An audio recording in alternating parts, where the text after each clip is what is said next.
What is it like trying to improve on a game like Call of Duty 4? It's a hugely daunting task. You know, there's the game exploded past, you know, our wildest expectations, you know, which is a curse and a blessing at the same time, you know. There's a lot of fans out there that have supported us, you know, for going on 2 years now, so you want to make sure you deliver to them an experience that's not disappointing in any way. And, you know, us ourselves, you know, we're huge gamers, we play our own game, you know, we want to build an experience that, you know, we're proud to put our name on. So, you know, it's something that we put a lot of effort into, we took very seriously. Oh, nice. Yeah, you're on point. The multiplayer kind of, you know, blew up. There's so many new kind of features. There's the customizable kill streaks, there's death streaks, there's more creative class, there's customization within that, there's multiple attachments, there's power-ups on the perks, you can level your perks. So there's just a ton of new features that kind of expand the experience from the last game. Copycat is great, and I have to say, I'll admit, I've used it myself a few times. We have some guys in the office that are mutants. I don't think they're human. Yeah, Copycat's great because, you know, you're kind of in this mode where you're getting trashed and you just say, you know, I want to be on an equal playing field with that guy. Let's see what I can do. So you copy his loadout. Now, it's equal. So you know, truly, am I as good as him? Can I take him down with what he's using? Is it just his loadout that's better, or is he better? You know, it gives you a kind of a good insight into what they're doing.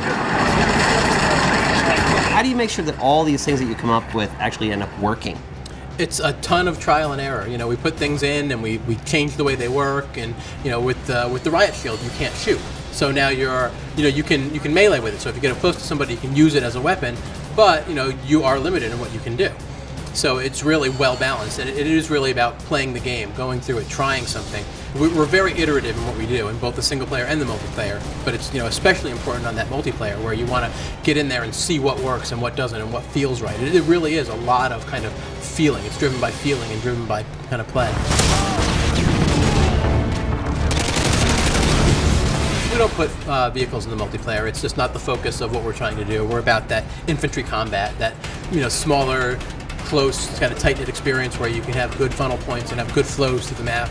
You know, a vehicle game, you know, while it can be fun, it's not what we're trying to do. It changes kind of the dynamic of the game. Think you'll ever do that? Anything's possible.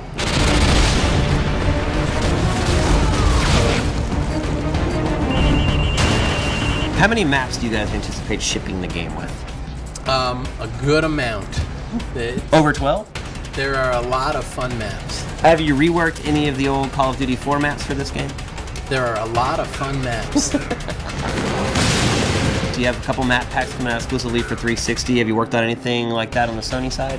They're coming out first on the 360. They'll be available on the PS3 as well. Right, but do you have any exclusive maps set aside for the PlayStation 3 where they'll come out first for that system? We don't currently, no.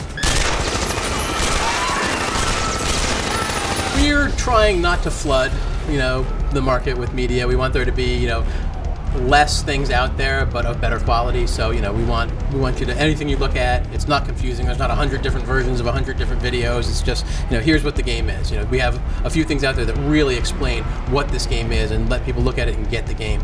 We want to make enough information that you see the game, you realize it's good, you want to play it, but not, you know, it doesn't ruin those story moments that, you know, from the game. We really put a lot into the story and an extension of Modern Warfare. This really is the first time we've done a sequel.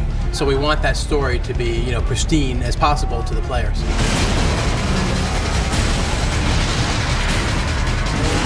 What can you tell us about the single player?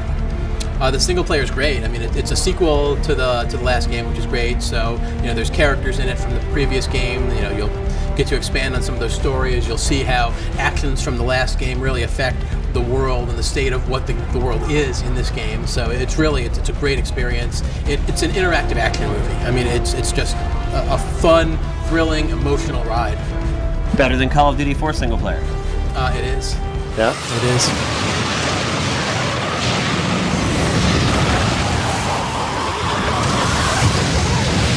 This event's been sponsored by Xbox 360. They showed their bundle today. Are you guys doing anything special with the PlayStation 3 version of the game? We do not have a special bundle for PS3, no.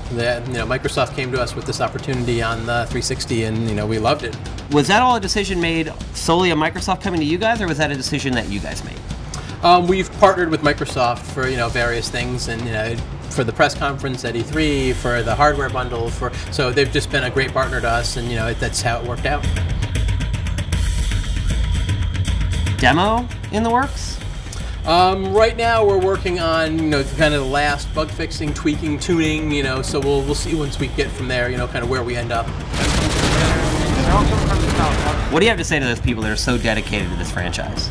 I think they will be blown away with what they get in Modern Warfare 2, so they should not be scared to come over. We're kind of feature locked, everything's there that we're going to ship with. It's just a matter of making it perfect.